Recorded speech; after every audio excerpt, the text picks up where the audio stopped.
बहना रूपेण संसिता नमस्तस्यै नमस्तस्यै नमस्तस्यै नमो नमः। देखिए, मेरे लिए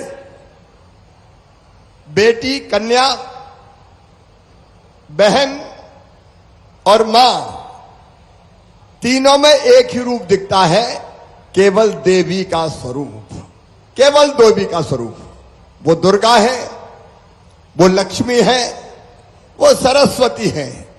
और मन में एक संकल्प है मेरे कि हमारी जो गरीब बहनाएं हैं, हमारी निम्न मध्यम वर्गीय बहनाएं हैं, और मैं बहनों में कोई भेद नहीं करता, बहन कौन जाति की है, कौन पंथ की है, ये मैं कभी नहीं सोचता।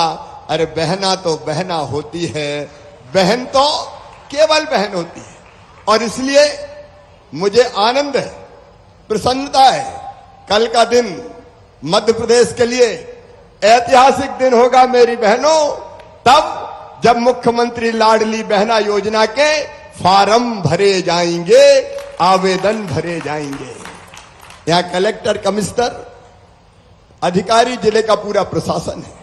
मैंने कोशिश किया मेरी बहन, देखो ये योजना कोई कर्मकांड नहीं है। बहुत दिनों से मेरे मन में एक दर्द था, एक पीड़ा थी, बचपन से पीड़ा थी। और वो पीड़ा इस बात की थी कि हमारे यहां बेटा और बेटी में भेद होता है। बेटे को ज्यादा लाड़ और बेटी को कम प्यार।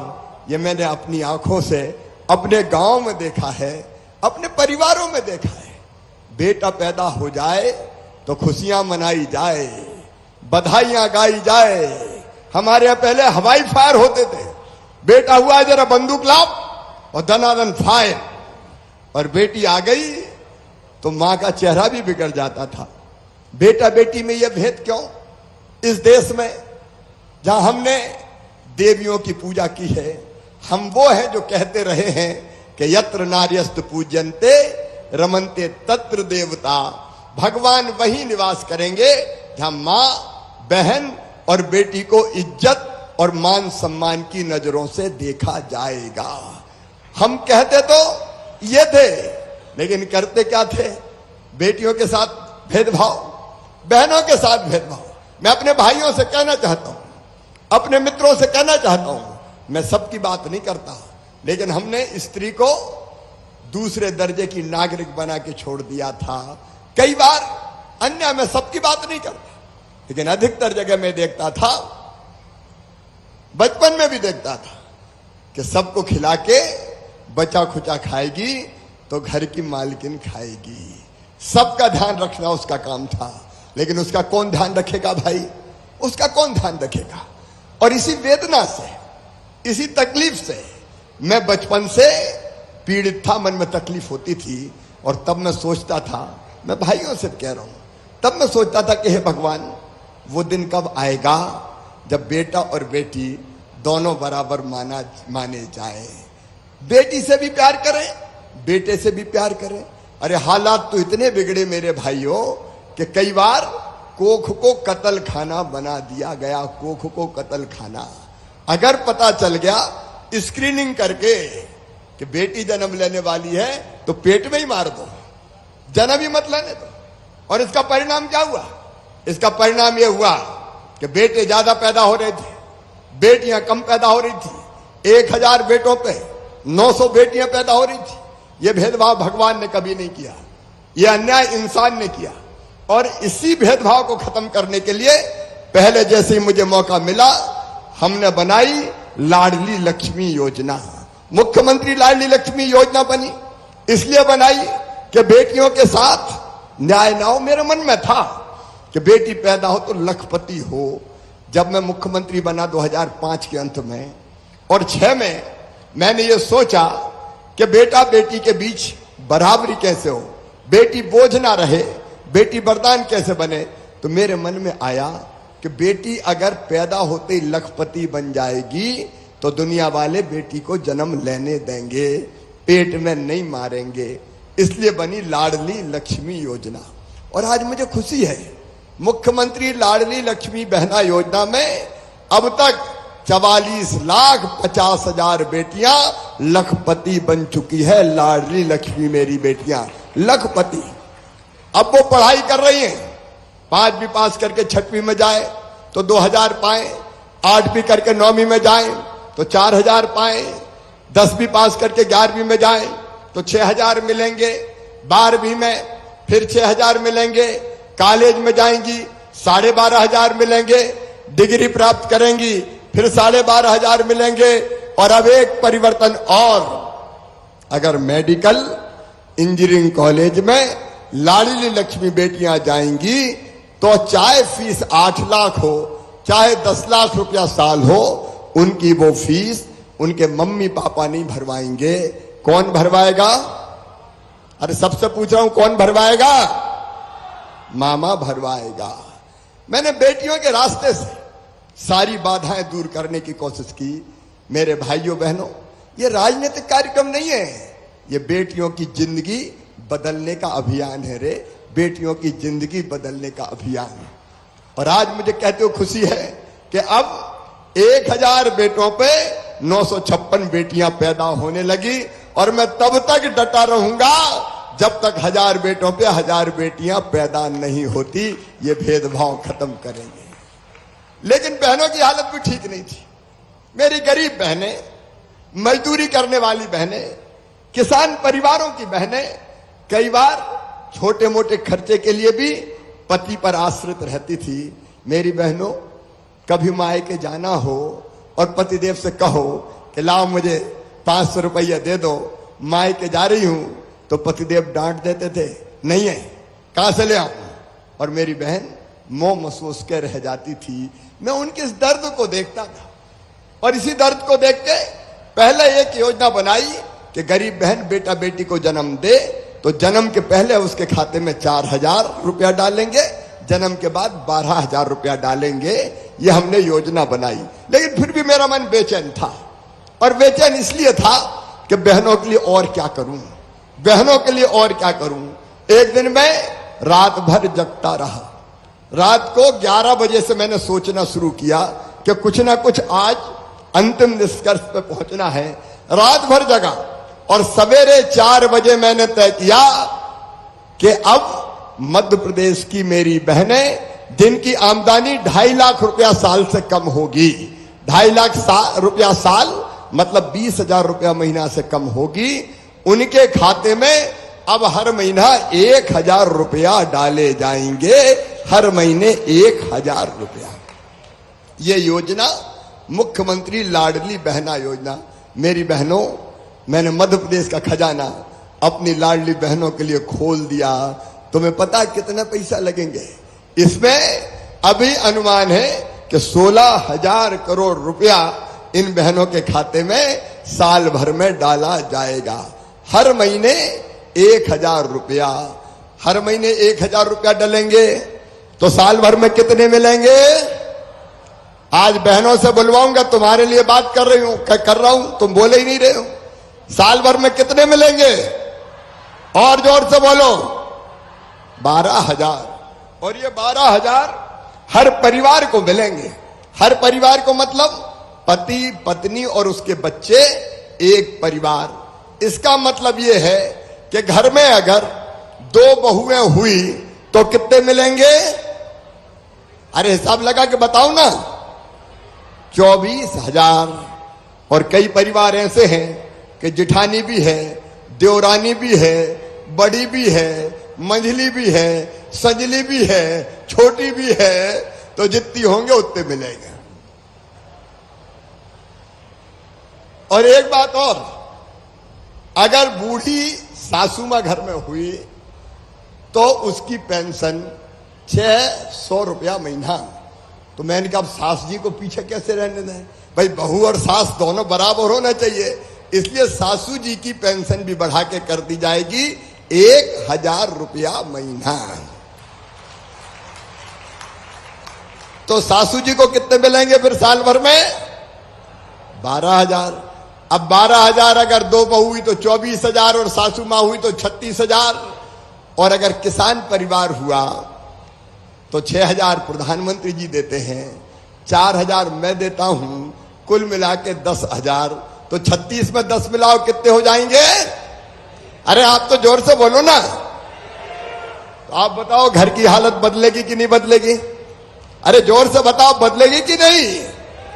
ये देखिए बहनों की जिंदगी और परिवार की स्थिति बदलने की योजना है। और मुझे पूरा विश्वास है भाई एक बार पैसे का दुरुपयोग कर सकते हैं, लेकिन बहन कभी पैसे का गलत उपयोग नहीं करेगी। वो इस पैसे का उपयोग अपने परिवार की भलाई में करेगी, बच्चों को दूध पिलाएगी, सब्जी लाएगी, फल खिलाएगी, दाल लाएगी, बच्चों के भलाई पे खर्चा करेंगी। क्यों बहनों, सही बात है कि नहीं? अरे सही है कि नहीं? जोर से बोलो। फालतू खर्चा नहीं करेंगी, नहीं करेंगे। और इसके बाद अभी तो डांट खाती थी पतिदेव की, पैसा मांगती थी तो थोड़े बहुत पैसे बचा के भी रखेगी, और जब कभी घर में जरूरत पड़ेगी और पतिदेव पैसे की जुगाड़ नहीं कर पाएंगे और चेहरा उतरा होगा तो पूछेगी क्या बात है, आज उदास क्यों हो? और पतिदेव ने कहा क्या करूं, पैसे की जरूरत है, इंतजाम नहीं हो रहा, तो फट से कहेगी गुड्डू के पापा चिंता मत करो, जे धरे ले जाओ। तो परिवार का काम भी चलाएंगी। और इसका परिणाम क्या होगा, ये मैं मजाक में नहीं कह रहा, आप गंभीरता से सोचिए। इसका परिणाम ये होगा कि घर में बहनों की इज्जत बढ़ जाएगी। बताओ मेरी बहनों, इज्जत बढ़ेगी कि नहीं? ऐसे नहीं, जोर से बताओ, इज्जत बढ़ेगी कि नहीं बढ़ेगी? इज्जत बढ़ेगी। देखो एक बात तो सच है भाई, ये कोई माने चाहे ना माने, पैसा हाथ में होता है तो इज्जत तो बढ़ती है। बढ़ती कि नहीं बढ़ती? अगर गरीब है तो क्यों लक्ष्मी, और पैसे वाले हो गए तो लक्ष्मी चंद जी हो गए। अरे लक्ष्मी चंद जी पधारिए। ये पैसे की माया है। महाभारत में भीष्म पितामह जी जब सरसैया पे लेटे थे और उनसे उपदेश सुनने, ज्ञान लेने पांडव पहुंचे, तो भीष्म पितामह ज्ञान दे रहे थे। जब वो ज्ञान दे रहे थे तो द्रौपदी हंस पड़ी। तो पितामह ने पूछा कि बेटी तू हंसी क्यों, बात क्या है? तो बोले आज तो बड़े ज्ञान की बात कर रहे हो पितामह, उस दिन तुम्हारा ज्ञान कहां गया था जब भरी सभा में मेरा चीर हरण हो रहा था, तब तुम्हारा ज्ञान कहां गया था? पितामह बोले उस समय मैं दुर्योधन का अन्न खा रहा था और दुर्योधन के खाए अन्न का खून मेरी रगों में दौड़ रहा था, इसलिए बेटी मैं मजबूर था। आज अर्जुन के बाणों ने वो खून मेरे शरीर से निकाल दिया, इसलिए आज मैं ज्ञान की बात कर रहा हूं। और उन्होंने कहा था कि पुरुष अर्थ का दास है, पैसे के पीछे पुरुष अर्थ का दास। अर्थ में केवल सबके लिए नहीं कह रहा, लेकिन पैसा जरूरी है। और इसलिए दुनिया में यह कहीं नहीं हुआ।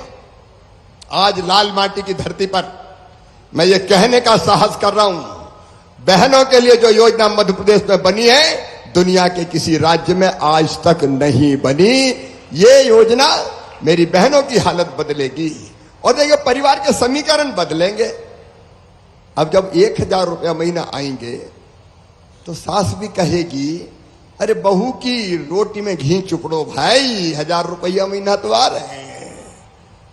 और सासू जी को भी 1,000 रुपया पेंशन हो गई तो बहू भी कहेगी सोने के पहले जरा माता जी के पैर तो दबा दूं, तो सास बहू के रिश्ते और सुधरेंगे।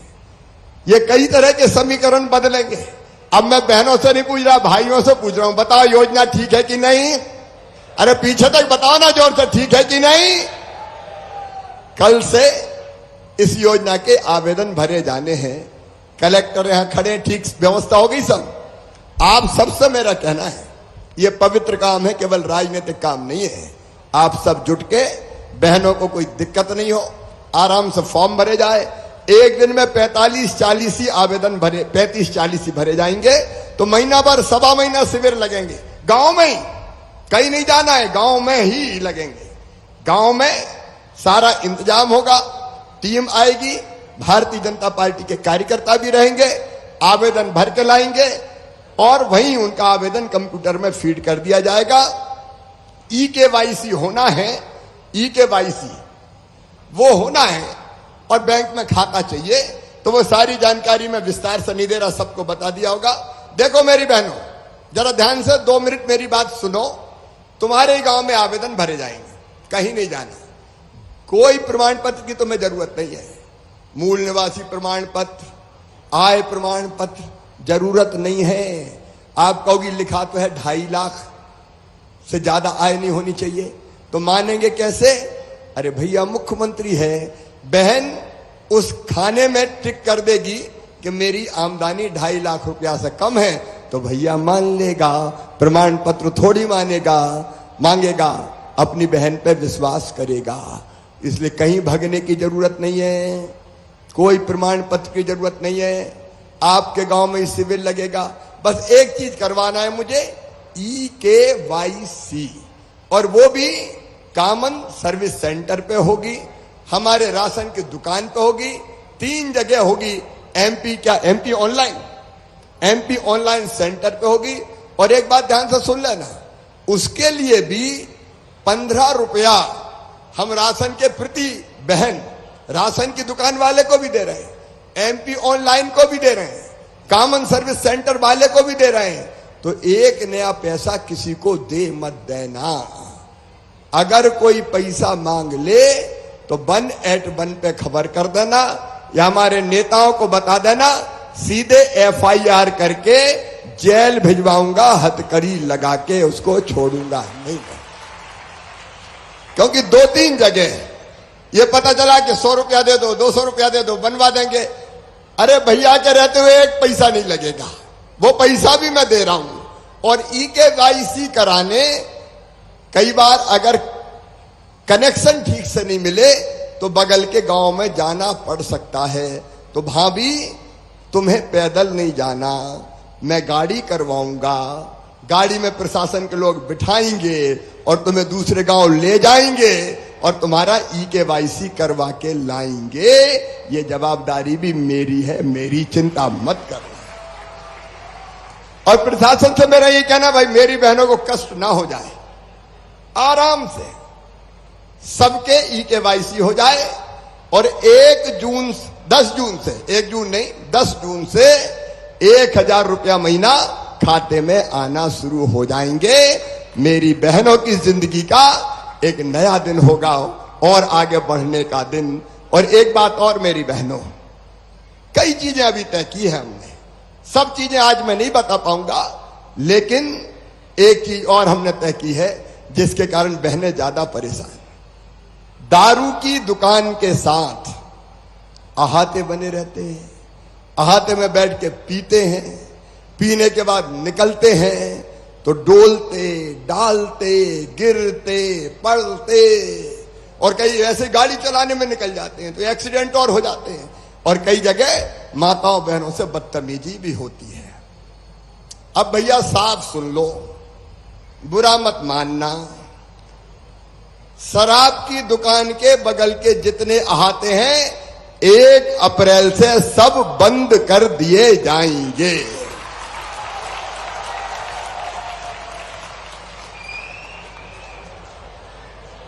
अच्छा, बहनें तो खुश हैं, भाई भी खुश है कि नहीं? अरे यहां तो भाई भी खुश है भाई, ये अच्छा मामला है। लेकिन एक बात और सुनना भैया, पार्क में, सड़क पे, गली में किसी जगह दारू नहीं पीने दी जाएगी। इससे भी खुश है? देखो वैसे तो भैया छोड़ो छाड़ो रे। सीएम शिवराज, आइए आपको सुनवाते हैं। कांग्रेस के लोग कई बातें कर देते हैं, बेरोजगारी भत्ता देंगे, दिया तो धेला नहीं, 4000 कह दी, धेला नहीं दिया बेरोजगारी भत्ता। ये बेरोजगारी भत्ता छलावा है मेरे बेटा बेटियों, ये केवल वोट जुगाड़ने का काम है। बेरोजगारी भत्ता देंगे और बाद में इतने प्रतिबंध लगा दिए कि किसी को मिले ही नहीं।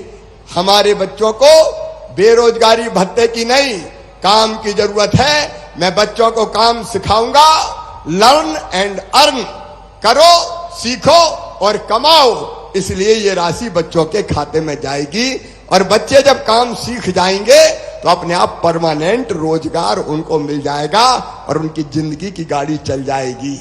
देखो मेरे बहनों और भाइयों, चिड़िया बच्चों को घोंसले में नहीं रखती, घोंसला नहीं देती, पंख देती है। पंख घोंसले में पड़े रहेंगे लेकिन पंख होंगे तो ऊंची उड़ान भरेंगे। मैं अपने बच्चों को ऊंची उड़ान भरते हुए देखना चाहता हूं, इसलिए यह योजना बनाई है। ऐसी एक नहीं, कई चीजें युवा नीति में हैं जिसका मैं आज जिक्र बहुत विस्तार के साथ नहीं करूंगा। जनता की जिंदगी बदलने का अभियान चल रहा है। मेरे किसान भाइयों, कर्जा माफी का झूठा वादा किया गया और झूठा वादा करने के कारण किसान डिफॉल्टर हो गए। डिफॉल्टर हो गए तो ब्याज की गठरी सर पे पड़ी है और मैंने कहा था कि ब्याज में भरवाऊंगा। अब मेरे किसान भाइयों, 2,500 करोड़ रुपए का प्रावधान बजट में किया है। जो कर्ज माफी की झूठी घोषणा के कारण डिफॉल्टर हो गए हैं, उनका ब्याज भरवा के उनको 0% ब्याज पे कर्जा दिया जाएगा।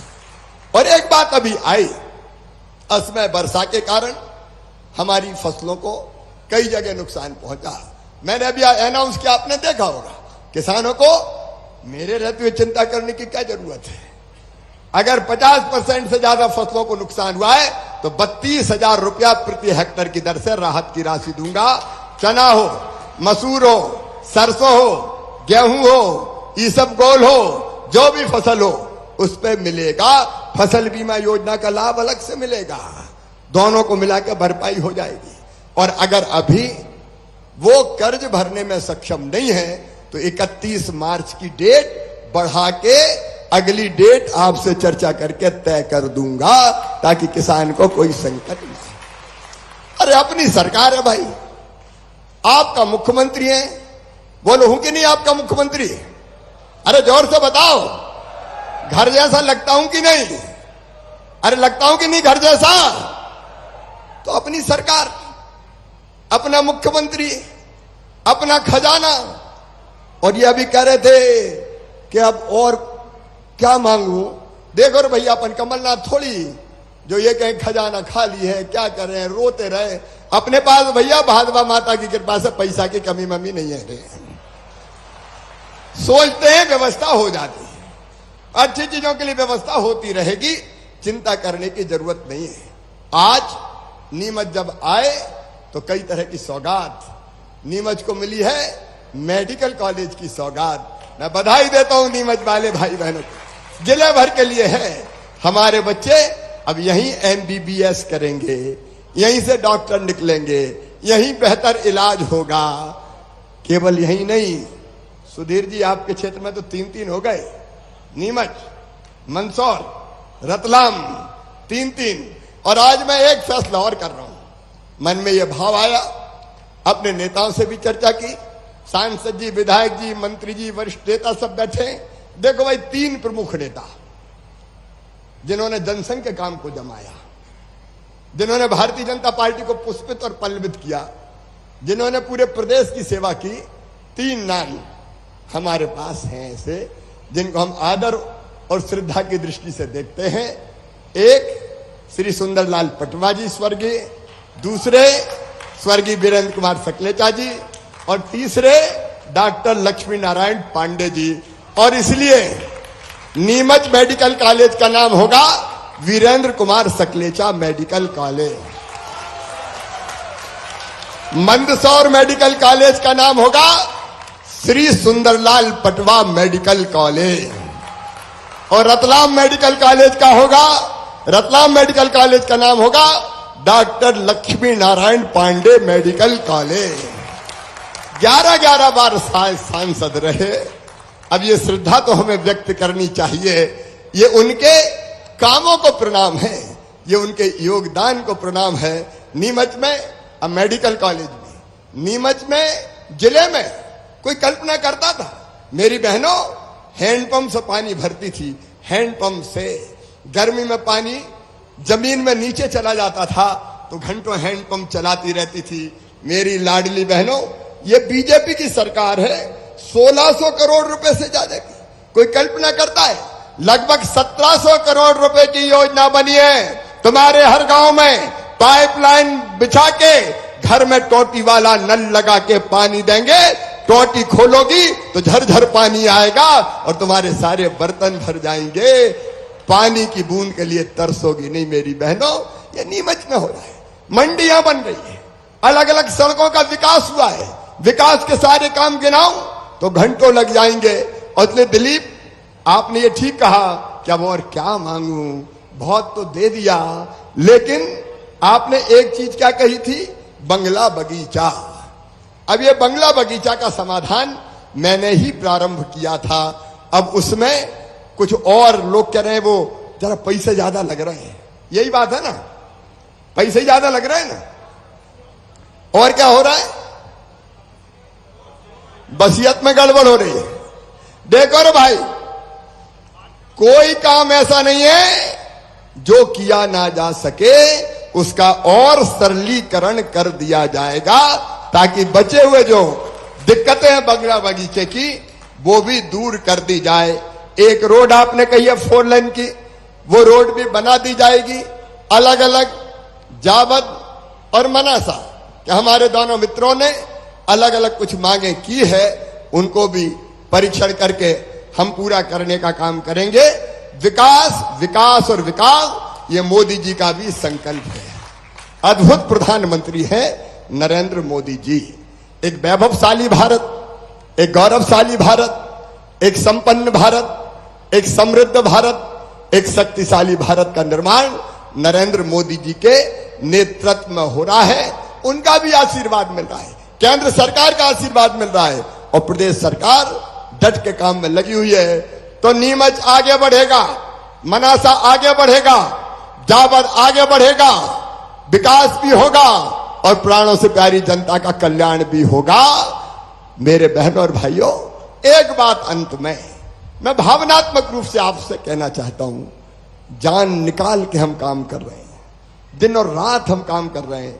आपको कल्पना होगी, मैं सवेरे 6 साढ़े 6 बजे से लेके रात को 1 बजे तक काम करता हूं, क्योंकि मन में तड़फ है और अच्छा कर, और बेहतर कर, और कर। हम करना चाहते हैं, लेकिन इसके लिए आपका सहयोग भी चाहते हैं, आपका साथ भी चाहते हैं, जनता का साथ भी चाहते हैं। बोलिए, आप सबका साथ मिलेगा? ऐसे नहीं, जोर से बोलाओ, सबका साथ मिलेगा, बहनों का साथ भी मिलेगा।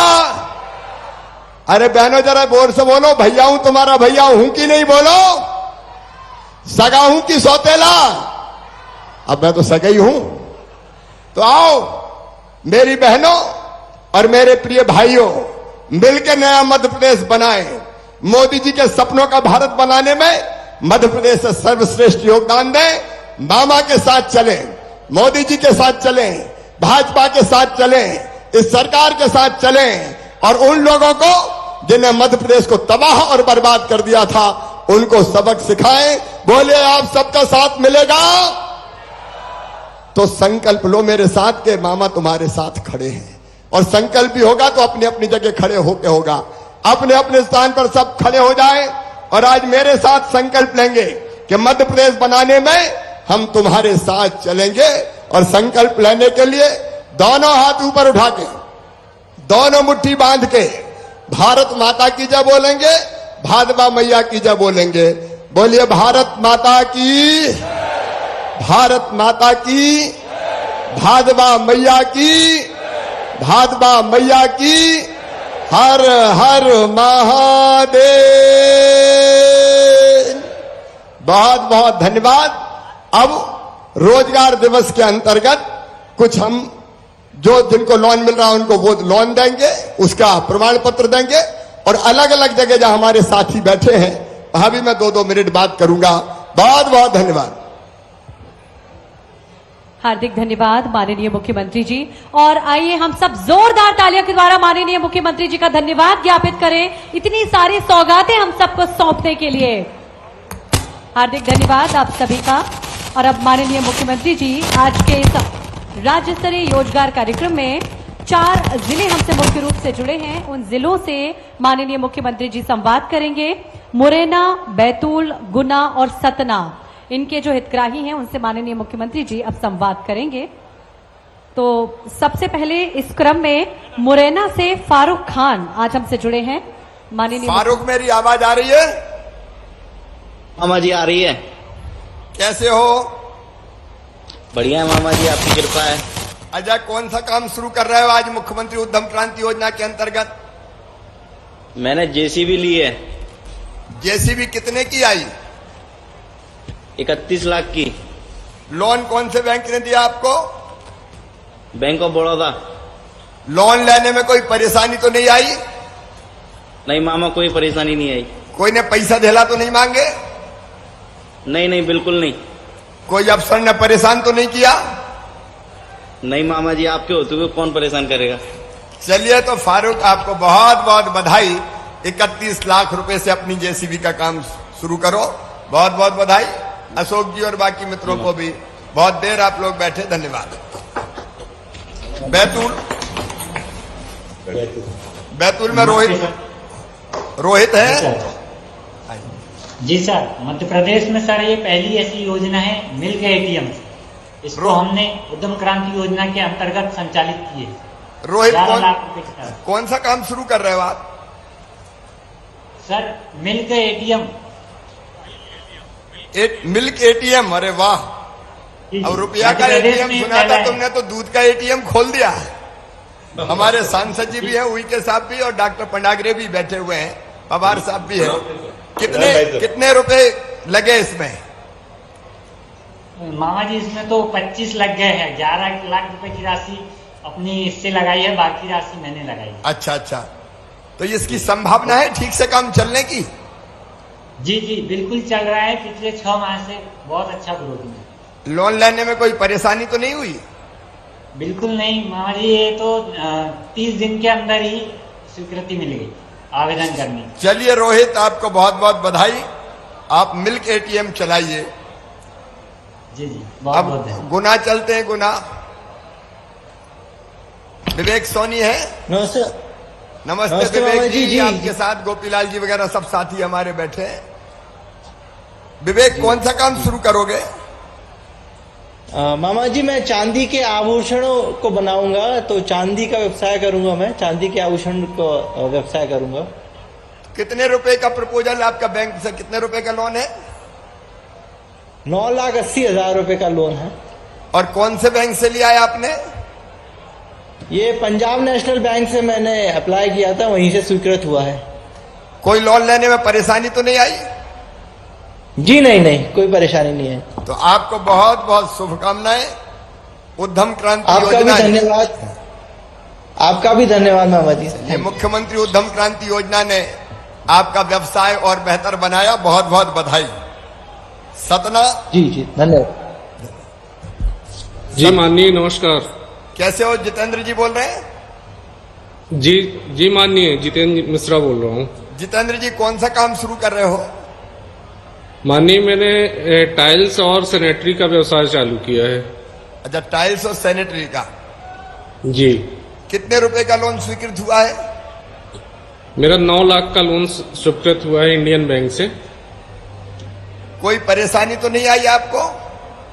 जी नहीं, आपके रहते कोई परेशानी नहीं हो सकती। अच्छा, ये व्यवसाय अच्छे से चलेगा आपका? बिल्कुल चलेगा मामा जी। तो आपको बहुत बहुत बधाई। अपने व्यवसाय को ठीक से चलाइए और दूसरों को भी काम दीजिए।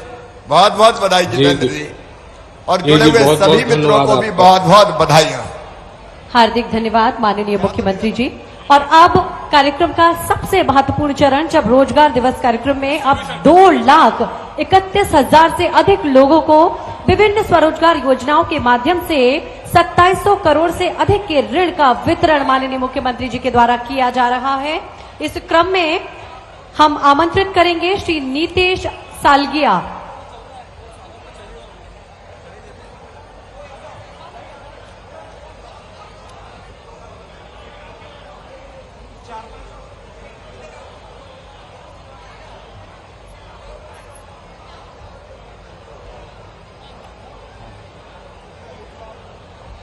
एक समूह चित्र, और ये माननीय मुख्यमंत्री जी के द्वारा हित लाभ वितरण किया जा रहा है। श्री नीतेश सालगिया और श्री नितिन वाधवा 25 लाख रुपए का ऋण 25 लाख रुपए का ऋण इन्हें वितरित किया जा रहा है प्रधानमंत्री रोजगार सृजन कार्यक्रम के अंतर्गत। इसके साथ ही मोहम्मद साबिर खान नवीन उद्योग स्थापना के लिए इन्हें ऋण प्रदान किया जा रहा है। मोहम्मद साबिर खान, श्रीमती शारदा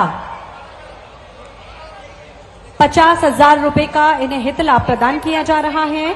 श्री दिनेश कुमार सोलंकी रतनगढ़ 12.5 लाख रुपए का ऋण इन्हें प्रदान किया जा रहा है। श्री अरुण धाकड़ कस्टम हायरिंग केंद्र अनुदान राशि आपको प्रदान की जा रही है। महर्षि वाल्मीकि प्रोत्साहन योजना के अंतर्गत श्री धनसुख कटारिया नीट परीक्षा 2022 उत्तीर्ण कर एमबीबीएस पाठ्यक्रम में शासकीय चिकित्सा महाविद्यालय रतलाम में प्रवेश लेने पर 50,000 रुपए की प्रोत्साहन राशि आपको प्रदान की जा रही है। और अब ये सभी के द्वारा माननीय मुख्यमंत्री जी का स्वागत अभिनंदन किया जा रहा है। प्रदेश को इतनी सारी सौगातें सौंपने के लिए, नीमच जिले को इतनी सारी सौगातें सौंपने के लिए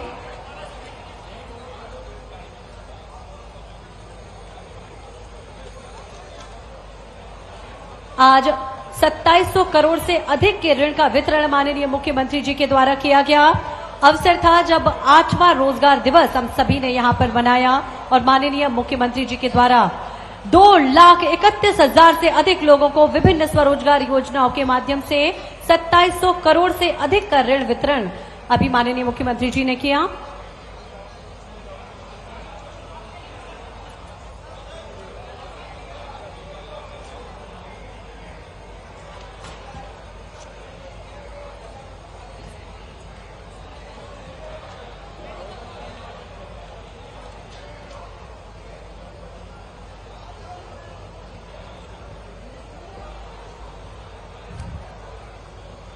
माननीय मुख्यमंत्री जी के द्वारा विभिन्न योजनाओं के हितग्राहियों को हित लाभ वितरण किया गया रोजगार दिवस के इस अवसर पर।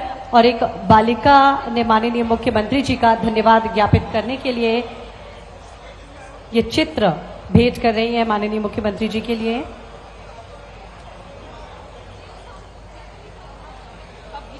हितग्राहियों को लाभ प्रदान कर रहे हैं माननीय मुख्यमंत्री श्री शिवराज सिंह चौहान जी, साथ हैं माननीय मंत्री एमएसएमई श्री ओम प्रकाश सकलीचा जी। इसके साथ ही हमारे स्थानीय जनप्रतिनिधि माननीय विधायक नीमच और माननीय सांसद महोदय।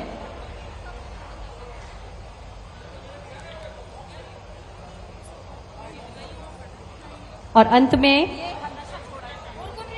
आभार प्रदर्शन के लिए हम आमंत्रित करेंगे श्री सज्जन सिंह चौहान, माननीय अध्यक्ष जिला पंचायत नीमच। आभार प्रदर्शन के लिए और कार्यक्रम के समापन के लिए आमंत्रित हैं श्री सज्जन सिंह चौहान, माननीय अध्यक्ष जिला पंचायत नीमच।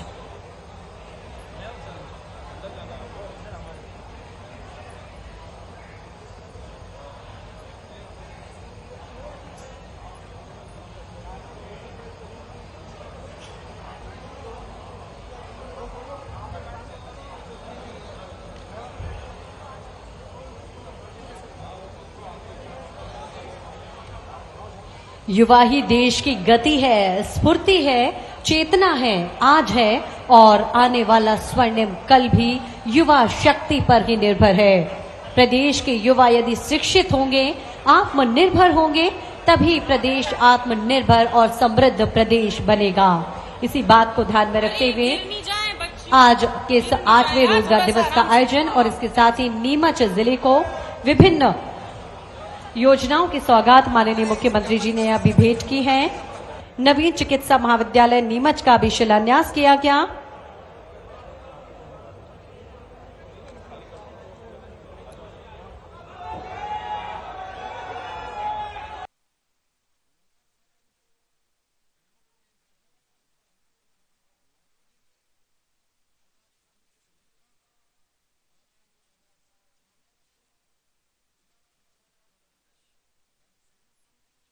जी, नीमच जिले को इतनी सारी सौगातें सौंपने के लिए, नीमच में चिकित्सा महाविद्यालय का शिलान्यास करने के लिए और रोजगार दिवस के माध्यम से आज इतने सारे हितग्राहियों को लाभ प्रदान करने के लिए आप सभी की गरिमामय उपस्थिति के लिए आज के कार्यक्रम में आप सभी की साक्षी बनने के लिए भी आप सभी का जिला प्रशासन की ओर से साथ ही विभाग की ओर से हम हार्दिक धन्यवाद ज्ञापित करते हैं। आप सभी का हार्दिक धन्यवाद, आभार।